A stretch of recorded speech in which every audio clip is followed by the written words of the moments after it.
Hello everyone. इस class में हम स्टार्ट करेंगे चैप्टर नंबर 1 पार्ट 2 जिसका नाम है पर्पस ऑफ अ बिजनेस। अब तक आपने स्टैब्लिश कर लिया होगा कि बिजनेस का प्राइमरी पर्पस होता है प्रॉफिट्स। सेकेंडरी पर्पस कुछ भी हो सकता है, उस प्रॉफिट का यूज़ आप किस तरीके से करते हो वो डिपेंड करता है आपके बिजनेस में। लेकिन जितने भी बिजनेसेस होते हैं वो स्ट्राइव करते हैं टुवर्ड्स प्रॉफिट। उनकी जितनी भी एक्टिविटीज़ होती हैं, सेट ऑफ स्टेप्स होते हैं, प्रोसीजर्स होते हैं, प्रोसेसेस होते हैं, पूरा सिस्टम क्रिएट किया होता है, वो इसलिए किया होता है कि बिजनेस अपने प्रॉफिट्स को अर्न कर सके और ना सिर्फ अर्न करे बल्कि उसे मैक्सिमाइज करे। अब अगर मैं आपसे एक सवाल पूछता हूं कि प्रॉफिट्स किस तरीके से अर्न किए जाते हैं, या मैं आपसे सवाल पूछूं कि पर्पस को किस तरीके से अचीव किया जाता है, तो यहाँ पे आपके डिफरेंट आंसर्स होंगे, जैसे कि मार्केटिंग करके, एडवर्टाइजिंग करके, फाइनेंसेस को कंट्रोल करके, एक बेहतर सिस्टम बना के, या और बहुत सारे जवाबात होंगे। बट मैं आपसे कहता हूँ पर्पस अचीव करने के लिए सबसे पहले आपने पर्पस को कम्युनिकेट करना होगा। If you want to achieve a purpose you have to communicate it. Sir इसकी एग्जाम्पल लेते हैं। लेट्स से एक बिजनेस है, उसका पहला साल था, उस बिजनेस की इन्वेस्टमेंट थी 1 करोड़ रुपए। हुआ ये कि ईयर एंड पे उसे प्रॉफिट हुआ 30 लाख रुपए का। इसका मतलब यह है कि उसका ROI रिटर्न ऑन इन्वेस्टमेंट था 30%। ओनर ने क्या किया कि उस प्रॉफिट को निकाल के बिजनेस से अपने घर पे ले गया और उसे पर्सनल यूज के लिए इस्तेमाल कर लिया। अब अगले साल बिजनेस की इन्वेस्टमेंट फिर से 1 करोड़ रुपए है। अब हुआ ये कि ओनर ने एक्सपेक्ट किया कि इस साल मैं ROI या रिटर्न ऑन इन्वेस्टमेंट या प्रॉफिट एक्सपेक्ट कर रहा हूं 50 लाख रुपए का, यानी कि 50%। अब उसने ये बात अपने एम्प्लॉयज को कम्युनिकेट नहीं की। एम्प्लॉयज ने बहुत ज्यादा मेहनत की, साल के आखिर में उन्होंने प्रॉफिट अर्न किया 40 लाख रुपए का। अब 1 करोड़ रुपए से अगर मैं रिटर्न ऑन इन्वेस्टमेंट चेक करूं तो इसका मतलब है कि 40% उन्होंने रिटर्न ऑन इन्वेस्टमेंट हासिल किया, जो कि पिछले साल से 10% ज्यादा था। तो उन्होंने सेलिब्रेट किया इस प्रॉफिट को।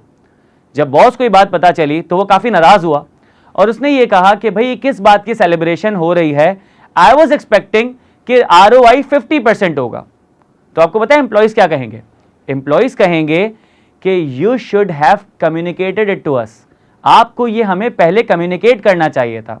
हमने वैसे भी 10% ROI बढ़ा लिया था पिछले साल के मुकाबले, थोड़ी सी और एफर्ट्स कर लेते, हम उसे 20% बढ़ा लेते।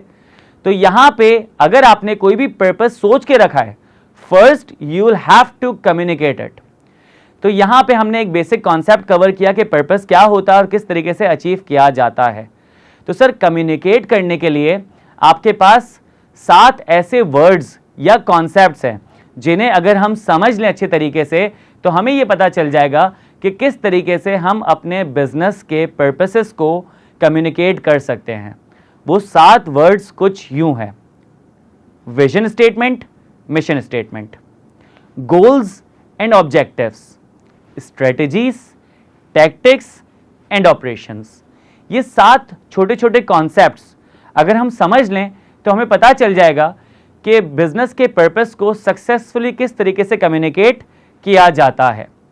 लेकिन यहां पे इस कॉन्सेप्ट को रोककर मैं आपके साथ एक और छोटा सा टॉपिक डिस्कस करना चाहता हूं कि आगे जितने भी आपके पास चैप्टर्स आएंगे, चैप्टर 2 से लेकर चैप्टर 10 तक, तो आपको एक फ्रेज दिखेगा जिसका नाम है goals and objectives of the business. Goals and objectives of the business. हमने देखा कि जो बिजनेस का अल्टीमेट गोल होता है वो होता है प्रॉफिट्स को मैक्सिमाइज करना, लेकिन इसके पीछे बहुत सारी एफर्ट्स होती है, स्ट्रगल होती है, सीरीज ऑफ स्टेप्स होते हैं।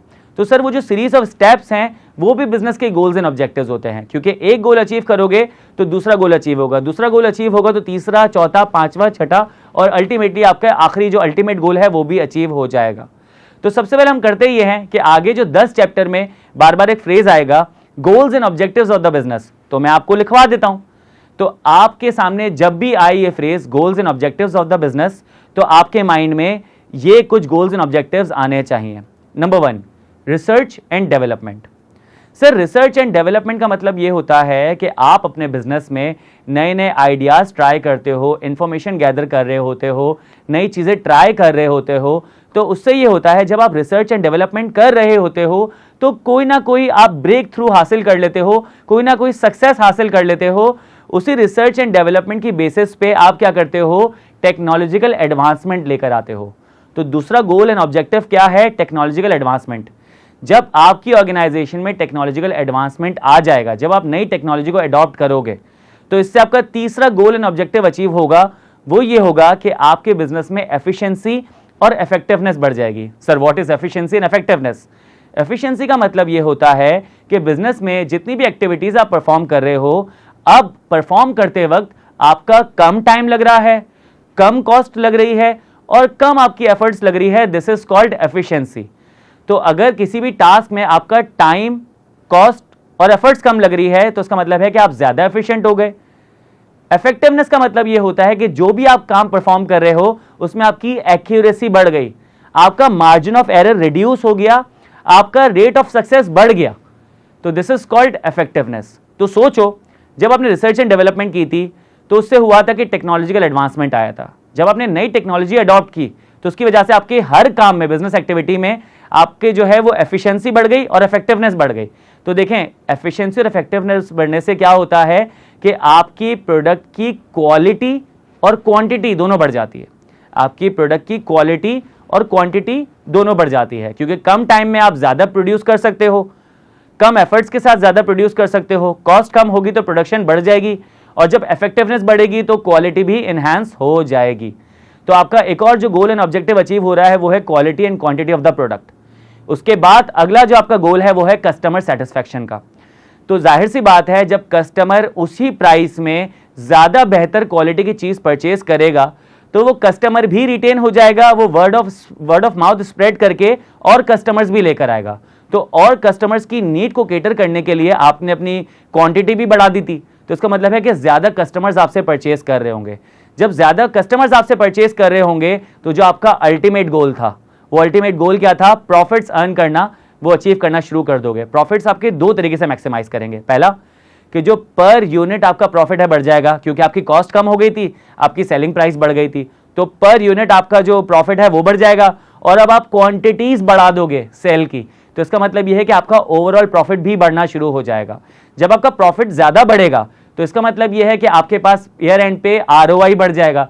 जब आपके पास आरओआई बढ़ जाएगा तो देयर इज अ चांस कि आप बिजनेस से सारा प्रॉफिट निकालो नहीं, बल्कि बिजनेस में कुछ प्रॉफिट को इन्वेस्ट कर दो।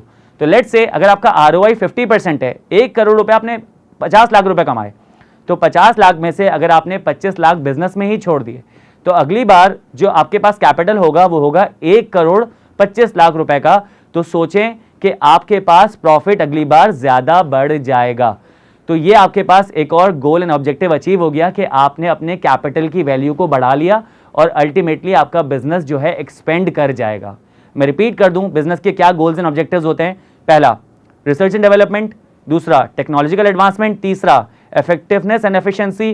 चौथा, क्वांटिटी एंड क्वालिटी। पांचवा, कस्टमर सेटिस्फैक्शन। छठा, प्रॉफिट मैक्सिमाइजेशन। सातवां, कैपिटल मैक्सिमाइजेशन। और लास्ट, एक्सपेंशन। तो आपको गोल्स एंड ऑब्जेक्टिव समझ आ गए होंगे। अब हम डिस्कस करते हैं ये 7 वर्ड्स और कॉन्सेप्ट्स जो बेसिकली इंश्योर करता है कि आप बेहतरीन तरीके से अपने गोल्स एंड ऑब्जेक्टिव्स या अपने पर्पस को कम्युनिकेट कर सकते हो ताकि वो पर्पसेस अचीव हो जाएं। पॉज कर दे, कितने मिनट की हुई?